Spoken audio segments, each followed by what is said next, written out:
Hey everyone, welcome to the presentation. My name is Russ Stevens and today I'm going to show you how to become more organized and streamline your building company without having to work longer hours. Because if you plan on growing your building company, or even if you just want to avoid working for a salary and start making some real money from your building company, then you need to be implementing the systems that will allow you to hire the right people so that you can delegate your workload and spend your time working on your business instead of in it. Now, before we get started, I want to make sure that you can hear me okay and you can see my screen. So please type in the chat box and just let me know whereabouts in Australia, New Zealand, Canada, or the USA you're tuning in from. I'm here on the Gold Coast in Australia, and right now looking out over the beautiful Pacific Ocean on what is a lovely spring morning here, not a cloud in the sky. And I've got to be honest, I never get tired of this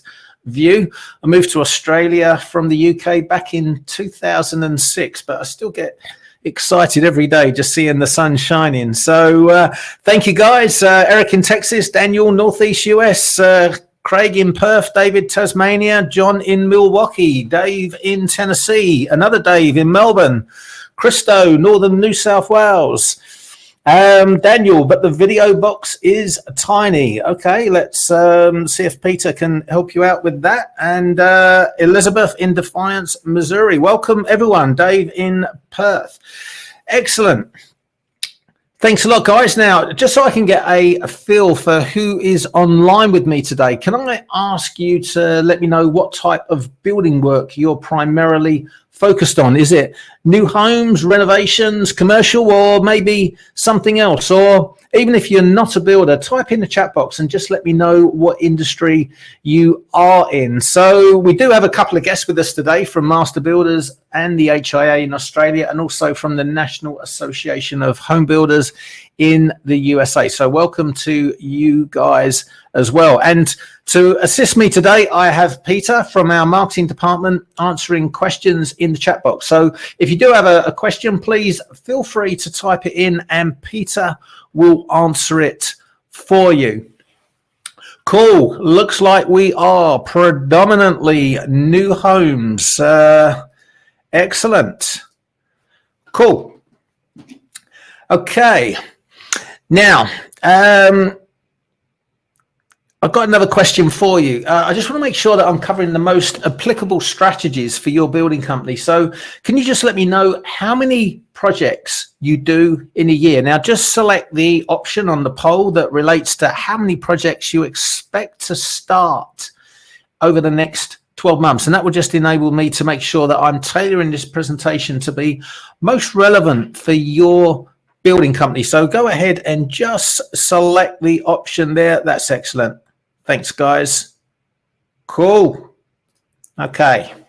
And finally, can you just let me know what size jobs you're targeting? I mean, some guys are focused on volume, and those guys, they tend to target a lower contract value just in order to keep the jobs simpler, whereas other builders might be doing more complex jobs. And that obviously has an effect on how the building company is structured, because custom homes require more problem solving throughout the build process. So guys, your time is valuable, and I want to make sure you get maximum value out of the next 45 minutes or so. So just go ahead and let me know, just so I can make sure that it's most appropriate. That's perfect, guys. Cool. Thanks so much.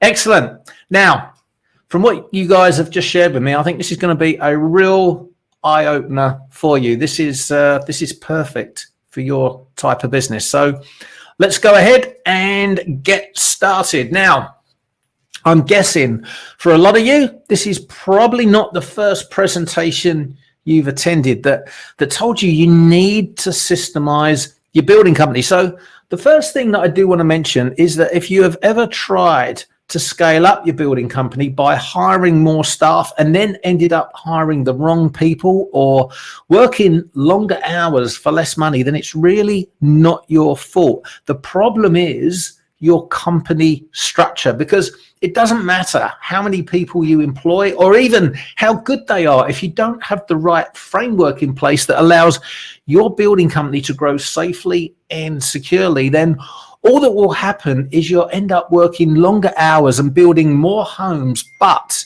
for less profit. Now, before we start, it's really important to just take a moment and get yourself prepared. So please turn your mobile onto silent, turn off notifications on your computer, close the door, and even put a do not disturb sign on it. And then pull out a pen and paper and get ready to take notes, because we're going to be moving really fast in order to get through everything. And I just don't want you guys to miss out on anything, because in this presentation, I'm going to reveal the secrets for implementing effective and proven systems for builders to streamline and scale their building companies. Now, some builders that have previously tried to scale their building companies believe they can earn more money by staying small rather than trying to grow. And they're partly correct, because residential building companies with annual sales of less than $10 million do not scale in the same way as other businesses. And what that means is that if you try to do more of what you are doing right now, then you will start losing money very quickly. And the end result, you're going to end up frustrated, angry, cynical, and ultimately you end up back to running a small building company that is only capable of building a few homes a year. But the problem is, a building company like that has no value, so it can't be sold. And because of its size, you end up tied to the business, unable to leave it, because you're the only one making the big decisions. Now, what that means is, if you can't work for any reason whatsoever, or if you simply want to take a break, then basically you're screwed, because the business depends on you every single day, which is why every building company needs systemization, so that it is not dependent on the business owner showing up for work every single day. But of course, there are always those builders out there who are maybe not as smart as you, and maybe they don't build as well as you either. And yet, not only have they grown their businesses, but they also appear to have more time on their hands. So how do they do it? Are these guys just lucky? Well, of course they are, because the very definition of luck is when you put the work in up front. Now, most builders decide to grow their building company and then spend all of their time reactively fixing the problems that arise. However, the smart builders put the hours in up front and build the machine. So in order to scale up a building company safely and securely, you must implement the systems before you need them. So that is why we're here today. I know you want to become more organized and streamline your building company so that you can grow, and you want to grow without having to work longer hours. And the fact is, systemization is the key to becoming more organized and streamlining your building company, which is why I'm going to take you through some key elements in this presentation that you can implement into your own building company right now. Now, my goal for this presentation is to help two types of residential home builders. For those of you who want to grow your building companies, I'm going to show you how to implement a framework that will allow you to scale up your building company while increasing your profitability. And for those of you that don't want to grow right now, you just want to spend less time working in your business and more time with family and friends, I'm going to show you how you can do exactly that by implementing the right processes into your building company. Now, the fact is, in order to grow a building company, you do need to hire a great team. And to allow your team to perform at their best, you need great systems. So systemizing your building company and attracting the best employees is the key to increased profitability. Now, At this point, you may, or you certainly should be thinking, well, who's this guy to tell me what to do in my building company? So very, very briefly, I started working with builders back in 2011 as an online provider of workplace health and safety documentation of all things. And at the time, my daughter, Sky Stevens, was studying marketing at university. However, she'd become bored with what was being taught and she was keen to get started in the real world. So we decided to set up Acris Services, which was a marketing agency for residential home builders. Now, long story short, things went well and the business grew. However, we noticed that for a lot of builders, although we were generating plenty of good opportunities for them,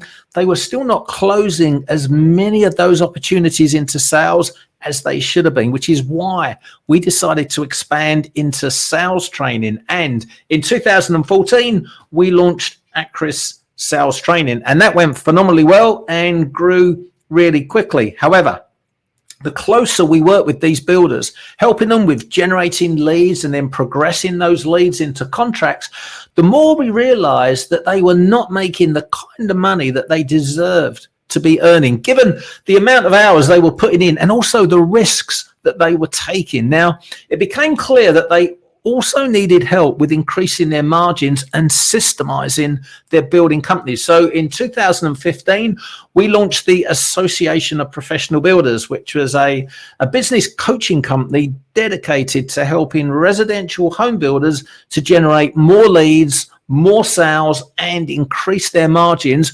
all while improving the building experience for their clients. And thanks to our founding members, builders like Toby and Elizabeth Searle from Highwater Homes in New South Wales and Wayne White from Constructive Homes in Queensland, the Association of Professional Builders now coaches 257 residential building companies worldwide who have completed over $1 billion of residential construction projects in the last year. Now, I don't say that to brag, but to simply give you context for the information that I'm about to share with you. So on that note, let me share something with you.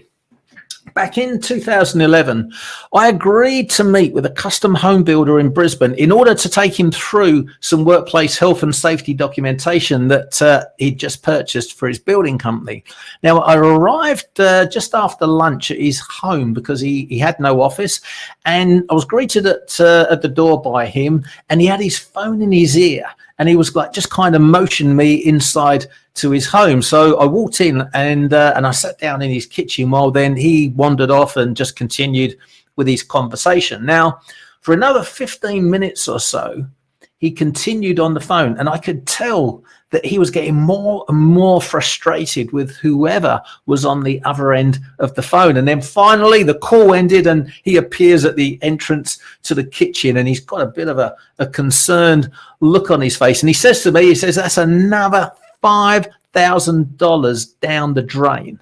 So I said to him, well, what's the problem? And he said, clients and my subcontractors. He said, I've got this client that keeps going on site and just telling my subcontractors what to do. And now the subcontractors have gone ahead, they've done the work, and they expect me to pay for it. And of course, the client is refusing to pay because they never agreed to a variation. And he said, yeah, I know.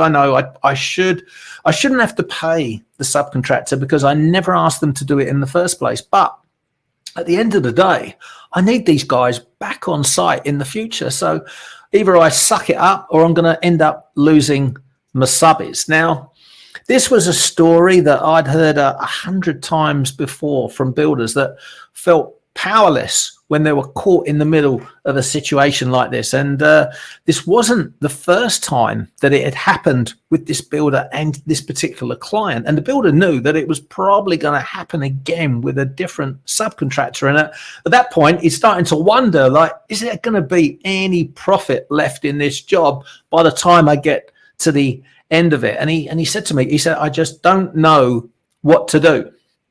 Now, funny enough, I'd just seen something, and I said to him, I've just seen something that I think might help you. And what I'd seen earlier that week was a demonstration of a project management software solution for custom home builders that not only took care of job scheduling and variations, it also managed all of the communication with the client and the subcontractors. Everything was recorded all in a timeline, so there was no ambiguity over what was said or what was going to be included in the project. So when I got back to the office later that day, I sent the builder a link to the website so that he could just watch the demo himself and see what I'd seen. Now, within 24 hours, he'd signed up to the software, and within 7 days, he had all of his jobs on the system. However, what was truly amazing was what happened 3 months later, because I received a phone call from a timber supplier in Brisbane, and he said, "Russ, you don't know me, but I just wanted to call you." He said, "I've known Eric for over 10 years now, and he's always been running around stressed out and acting like he really hates his life. But for the past month, I've not recognized him. He's happy, he's relaxed, and I think he's actually enjoying building again." So I asked him, and this is the timber guy. He said, I asked Eric, I said, "What's changed?" And then he said to me, and he said, "Yeah, do you know what he said?" And I'm thinking, I'm like, maybe he's got a girlfriend. I don't know. And he said, he told me that he's using this new software and it's got him really organized. And he said, "You were the one that told him all about it." And he said, "If that's what it's done for Eric, then I want all my builders using this software." Now, I was dumbfounded because I hadn't thought too much about it, but this new software had literally changed a builder's life for the better. And then it dawned on me, this wasn't just a software program, it was a construction system. And it got me wondering, what other problems besides problems with variations can these software systems help builders to overcome? Now, these days, there are lots of solutions out there in the marketplace for custom home builders. Builder Trend, Co-Construct, Build Exact, Build Tools. There's literally loads, but it's not just project management software that's changing builders' lives.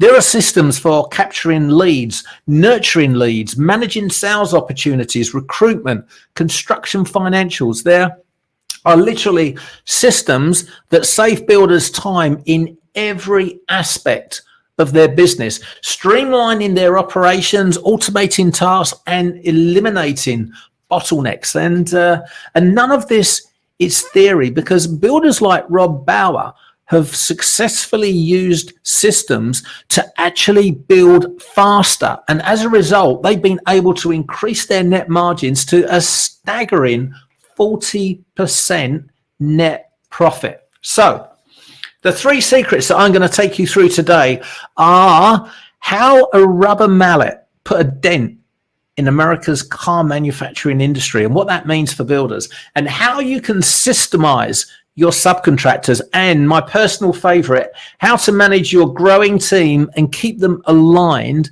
without creating a procedure manual with hundreds of do's and don'ts. Now, some custom home builders might be thinking, well, I don't need systems in my business just yet because my building company isn't big enough. Well, if that's you, let me share a quick story with you. Now, this is a great story in a book called Start With Why by Simon Sinek. It's a story about a group of American car executives who went to Japan to see a Japanese assembly line.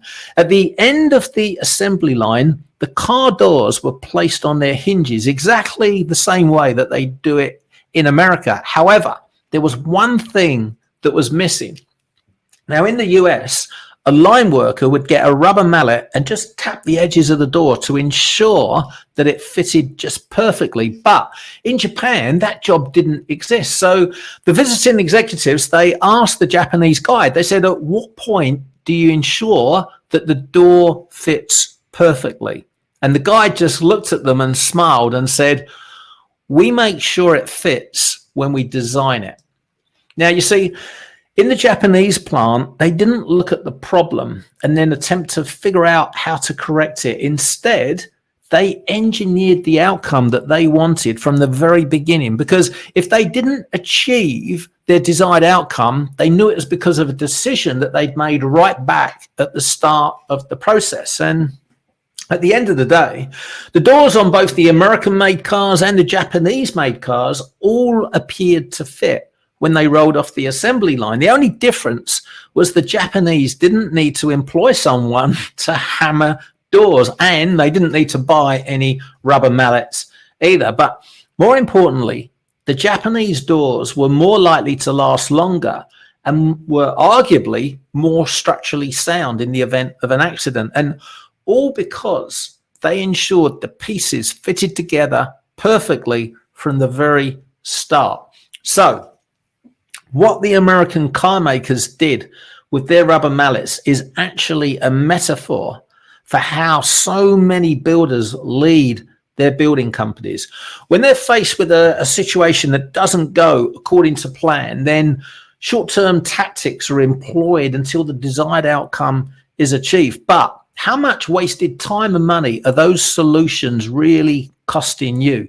Now, you get too many of them and they can easily eat up the small amount of net profit that was in the project to start with, and that leaves you merely working for wages. Now, a lot of builders operate every day in a world of plans and mallets. However, the builders that are succeeding and growing their building companies while spending less time working in them, solving problems, are the ones that have implemented systems that do not require rubber mallets in order to function correctly. Like Neil Myberg from Ned's Projects in New Zealand. Now, 3 years ago, he took on the challenge to see how big and profitable he could make his building company. He'd been looking everywhere to find information on how to market and grow a business, specifically a residential building company. And he said, the same way that you would try to build effectively, you need to apply that same concept to building your business. For example, whenever you start on site, you always follow a process, a system that allows you to do the right things in the right order. And he said, it's the same with your business. You need to have that same system mentality. We must have systems and processes in place in order to grow.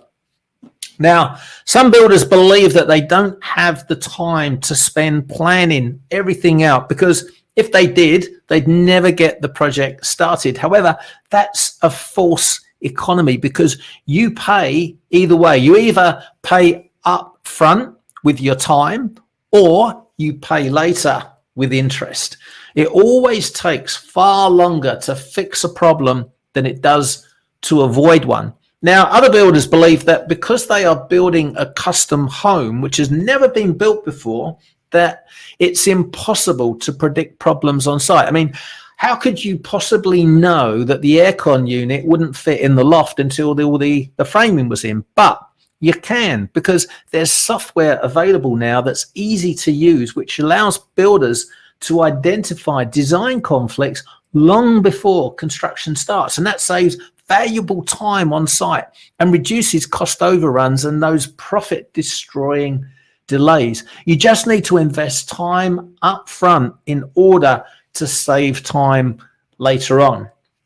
Now, one thing that will really help your building company to avoid experiencing the same mistakes is a company manual. Now, producing a company manual will allow your team to follow your processes and avoid repeating past mistakes. And for those of you on this presentation who are already members of the Association of Professional Builders, you can download a template for creating your own company manual inside the system that's called How to Create a Company Manual. So guys, make sure you check that out and deploy it into your building company straight after this presentation.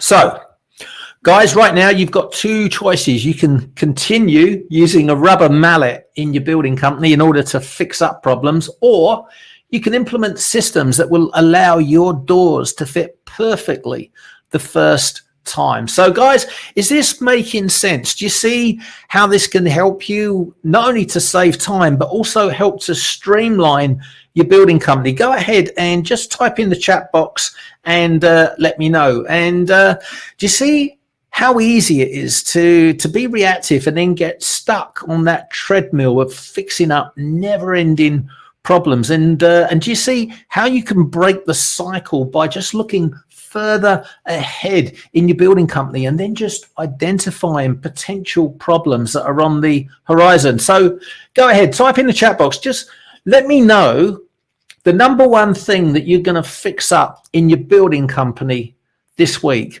And if you're already in the habit of fixing problems rather than repeating them, just share with us the last challenge that you solved with a permanent solution. And if I don't see anything in the chat box, then I'm just going to assume you've all gone to sleep and I'm sitting here just talking to myself. So just give me some encouragement, guys. Let me know that you're still awake. Thanks, Daniel.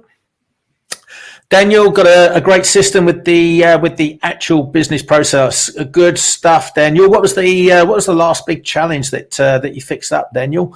Dave is sorting out the sales process. That is such an important one, Dave. That's awesome. Craig's working on admin procedures, and Daniel, but I have terrible business practice. Okay, like to hear more about that, Dave. Cool, great stuff, guys.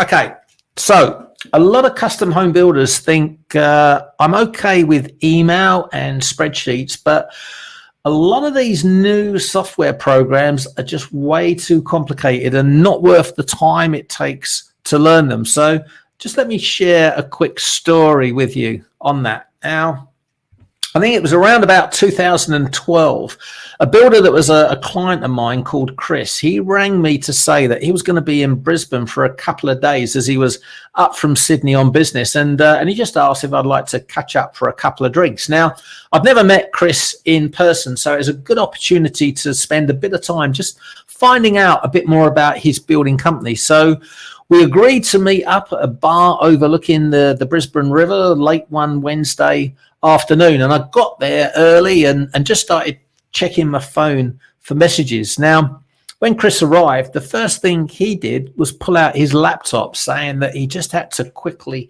check up on his jobs. And as he opened the lid to his laptop, it started pinging. It was like once and then a couple of times, and then it was just this constant intermittent pinging. And I wondered what on earth was going on. So I asked him, and he told me it was his subcontractors updating their jobs. Now, each ping was a different subcontractor updating their progress for the day. Now, it was incredible. Here was a Sydney builder enjoying the Queensland sunshine and sharing a beer while his building company operated as normal without him even being in the same state. Now, better still, he was all across his jobs without having to be on site or make a series of outbound phone calls in an attempt to get status reports and updates from numerous different people involved in the project. Now, Chris showed me how the project management software that he was using allowed him to not only schedule out all of his jobs, but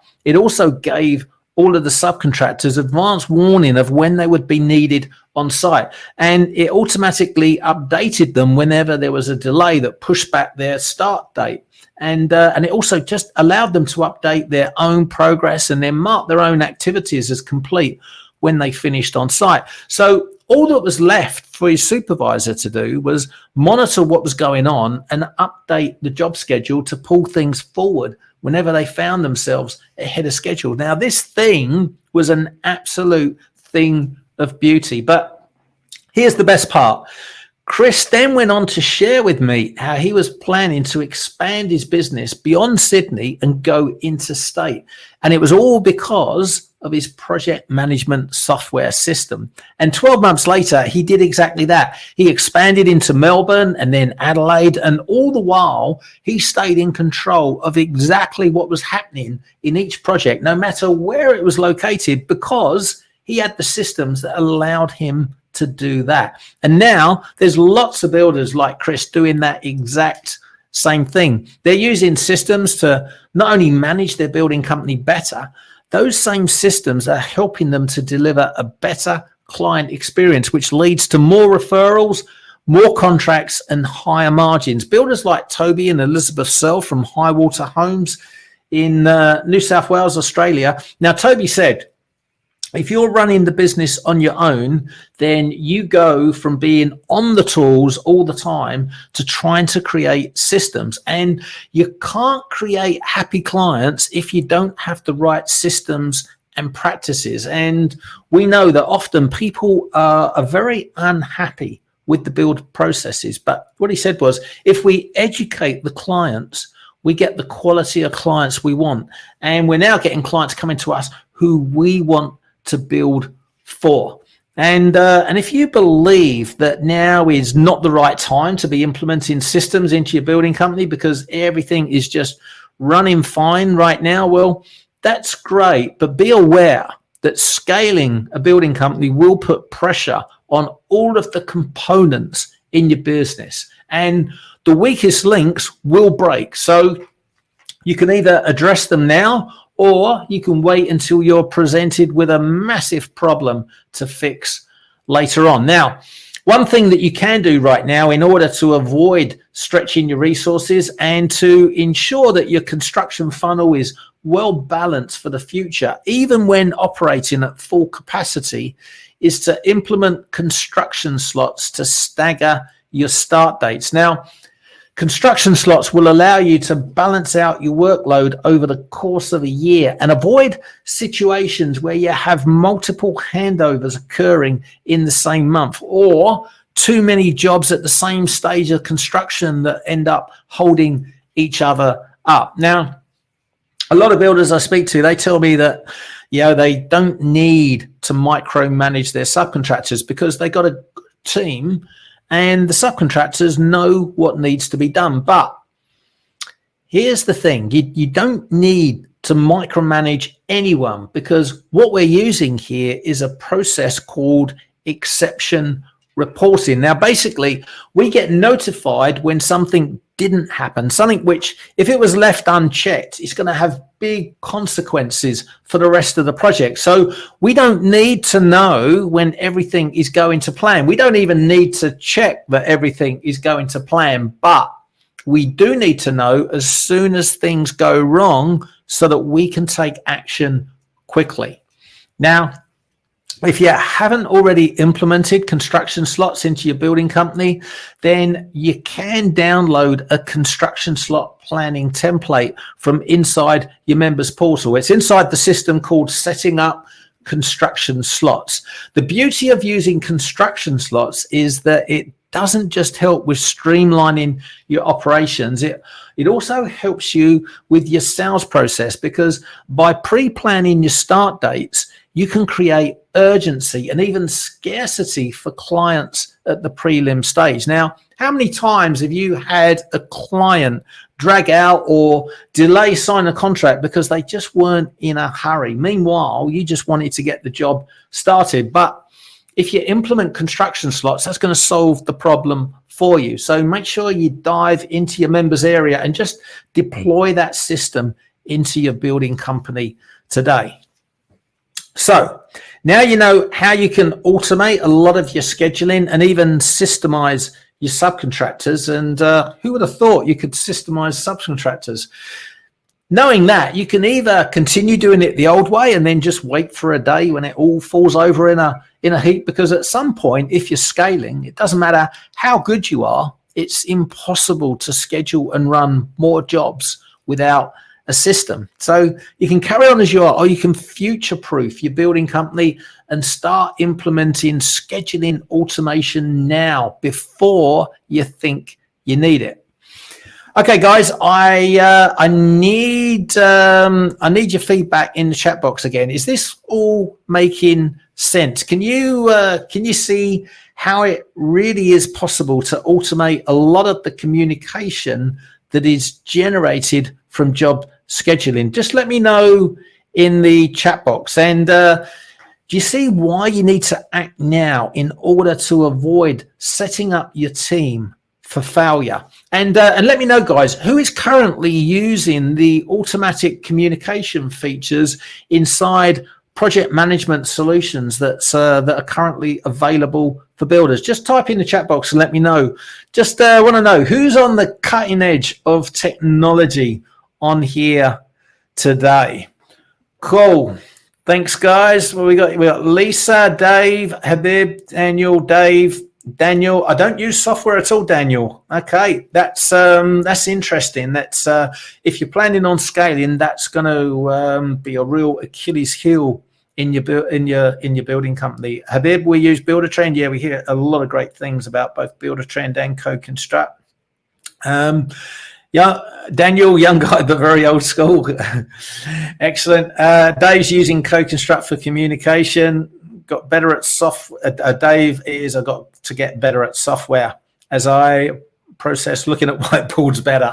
Yeah, I know what you mean, Dave, but we have to progress from the whiteboards. Whiteboards have their place, but yeah, project managing these custom homes, it is so complex. You need something more than that. Joe's using Build Exact, and Craig, the one thing that you may not get is that many of our trades don't even have emails. Well, that's the thing. When you use systems like Buildertrend and CoConstruct, it doesn't matter if they don't have an email address, because they have the facilities to text those guys, and that tends to work a hell of a lot better with the sub trades, because they can just use their phone and use the text messaging. So yeah, doesn't matter if you're subbies, and concreters tend to be the Achilles heel, one of the worst ones for being systemized and organized, but it doesn't matter. Yeah, just use texting. Okay. This is really important, because this is how you manage a growing team and keep them aligned without creating a procedure manual with hundreds of do's and don'ts that, in all honesty, nobody ever reads. Now, one of the most important things that you can do for your building company right now is to establish your core values, because when you do, it will save an enormous amount of time. And that's because one core value can replace hundreds of pages of do's and don'ts inside a company manual. And instead of getting frustrated by a team member who maybe didn't do the right thing and feeling like it's your responsibility because you didn't have the process all nutted out and documented for them, you can simply direct them to one of your core values and ask the question, did your actions align with our core value? Now, core values, they save time, they establish company culture, and they give your team a structure to follow. Now, one of the core values that we set up for one of our private clients at the Association of Professional Builders is we never make assumptions, we ask more questions. Now, this core value is so important for a number of reasons, and it forms an important part of our sales process. Like when qualifying a consumer to see if they'd be a good fit for what the building company offered. Now, the salesperson would not assume the prospect could not afford to build the home that they were describing for the budget that they were sharing. Instead, they would ask more questions to establish how the consumer arrived at that figure. Now, equally, whenever a team member found themselves in a situation where a prospect, client, contractor, or even a colleague was not treating them in a manner that they considered to be fair or reasonable, then rather than become annoyed or upset, they would ask more questions in an attempt to get to the root of the problem. Now, the reason we introduced this principle as a core value for our client was because they had one particular employee who was constantly reacting to crises that didn't exist and was spending more time working through solutions that were simply not required. And as a consequence, his productivity was well below what it needed to be. The problem was, whenever a problem arose, instead of spending time digging deeper into the root cause of the problem and just fixing that, this team member would constantly overreact, and he would pull other team members into the situation. And then he'd work on a solution that was just not needed. He was literally spending his time solving problems that didn't exist. And all because he hadn't taken the time to remain objective, dig deeper, and rather than just like pushing the panic button and disrupting everyone else in the company, he was just totally reactive. Now, one solution could have been to write a comprehensive step-by-step procedures manual documenting a process that should be followed the next time any of these cases arrive. But that would have been way too time consuming, and it was all very reactive. And another option might have been just to sack the employee and replace them with someone that had the required attributes. But hiring and firing is also time consuming and reactive. Now, the better solution was to look at what was happening and then create a core principle that everyone in the company understood and followed in order to avoid the situation occurring again. By never making assumptions and asking more questions, this employee now had a trigger that would fire every time they found themselves in a situation where they were not in a position to review all of the facts. And it led them to quite naturally ask more questions. Now, this core value also helped with managing the client experience throughout the build by helping to understand the client's expectations. And it also helped with conflict resolution, whether that be for clients or subcontractors or even other team members. But the biggest gain was when it was applied to sales, especially during discovery and objection handling. Now, a lot of builders believe that they need to sell themselves on that very first phone call or meeting with a prospect, because that might be their one shot at convincing them that they are the best at what they do. However, the opposite is true, because no one cares how much you know until they know how much you care about them. And the best way to do that is to ask more questions. Remember, you've got 2 ears and 1 mouth, so use them in proportion and only speak 33% of the time.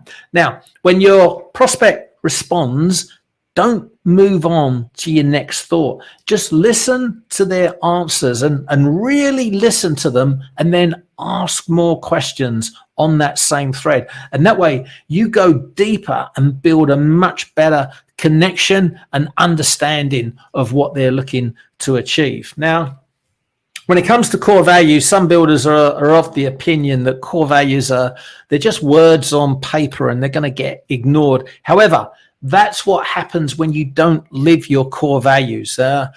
Everyone is held to account by a company's core values, even the owner. So it's the owner's job to walk the walk. Otherwise, yes, the core values are simply words on paper that everyone in the company has permission to ignore. And if you already have core values, but you've gone down the single word route, like honesty, integrity, innovation, then they don't really mean a lot. Now, as an example, for integrity, our core value is we always do the right thing, even when no one else is looking. Now, do you see how that encapsulates the spirit and the intent of a core value and describes the culture within the company, rather than just being a buzzword that's going to be soon forgotten? And when you have the right culture, you then attract the right people. And when you have the right people, you're no longer tied to your business. Now, you just got to look at what builders like Paul Baldwin from Baldwin Constructions in Queensland, Australia are achieving. Now, he says it's critical that you have the right person. And for him, that didn't happen straight away. But with the right process, he was able to attract a superstar employee. And as a result, Paul has managed to get himself off the tools, and he's proudly transformed his building company into a successful business that is now able to run without him always having to be there. Now, the best way to establish core values that apply to your business and set the culture for your company is to sit down with your team and get their input, because the more buy-in that you get from the beginning, the more likely the values you establish are going to have a meaningful impact on your company. Also, once you have your core values in place, make sure you share them as part of your recruitment process. Now, this is really important, as it means that you're going to be attracting people that have the same values and beliefs as you, and that protects your company as it grows. Now, just recently, at the end of an interview with a potential candidate for a sales role, Sky and myself were asked by the interviewee that if they were successful, what were our non-negotiables? Now, we both said exactly the same things. It's our core values. They cannot be compromised, bypassed, or ignored. They are that important.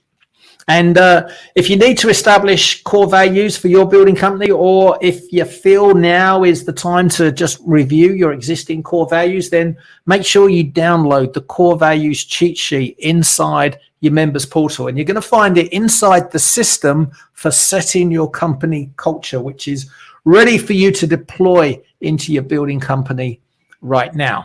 Okay, so that is how to manage your growing team and keep them aligned without creating a procedure manual with just hundreds of do's and don'ts. So guys, do you see how you can use core values to attract the right people into your team? Because you can grow a team and watch as standards start to slide and your best people leave, or you can draw a line in the sand and say, this is who we are and what we stand for. So type in the chat box and let me know, guys, what are your core values? And if you don't currently have core values, let me know in the chat box. Are you going to start implementing them? Go ahead, guys. I just see the note from Daniel, second employee. Yeah, it's always a last result. You know, we really don't want to go down that path. Okay, Daniel, I always ask 100 questions on the first phone call and always get a remark about how I ask them way more things than any other contractor they called, and that's why my sales rate's around that 80%. Yeah, it is so important. Qualifying isn't just about, you know, getting like some surface level disqualifying questions done. It's about discovery.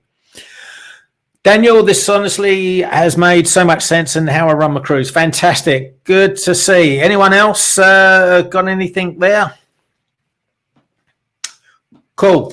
Okay, now I've got something special for you guys, but first of all, let me ask you, if you were to invest more time planning at the start of a project and less time fixing problems during the project, just like I outlined in Secret 1. And then you implemented a system that automated the communications with your subcontractors, like I mentioned in Secret 2. And then you use core values to establish the company culture, like I spoke about in Secret 3.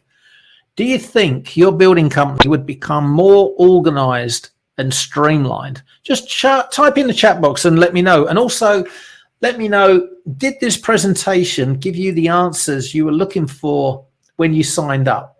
And on a scale of 1 to 5, with 1 being that's an hour of my life that I just wasted, and 5 being that was an excellent use of my time, can you just let me know what you thought? I need to know if I've delivered on my promise to you guys. And tell me in the chat, what was the number one thing that you got out of this presentation? Type it in the chat box.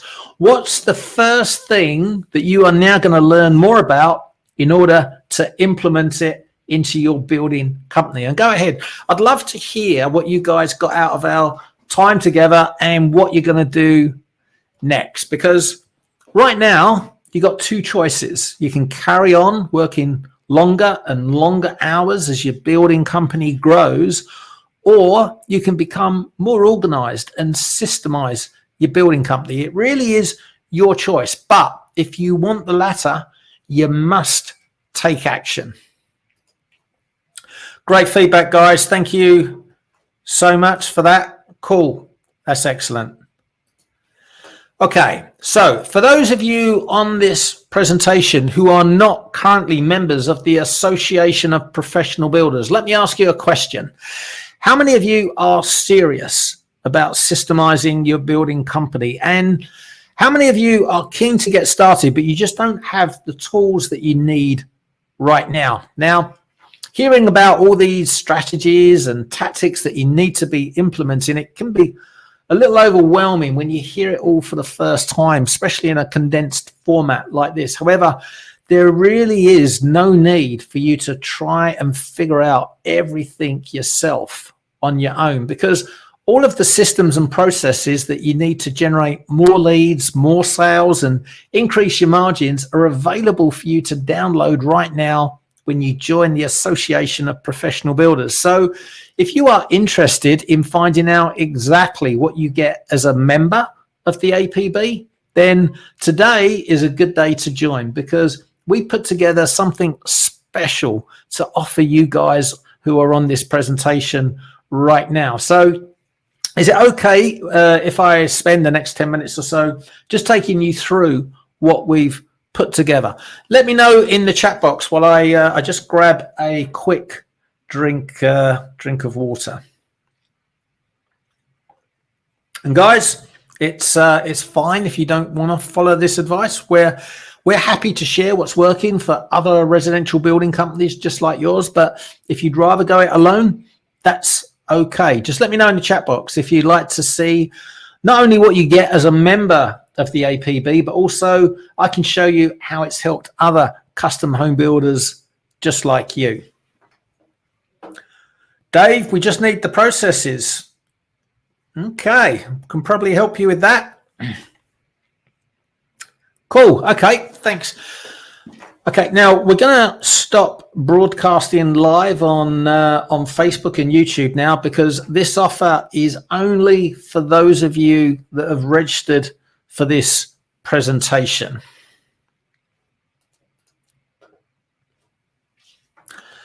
So, have you ever felt alone in your building company, or that you should be earning more money from the amount of hours that you've put in to running your building company, or even that you'd like to get better organized so that you could provide an even better service to your clients? Now, this is something we hear all the time from custom home builders.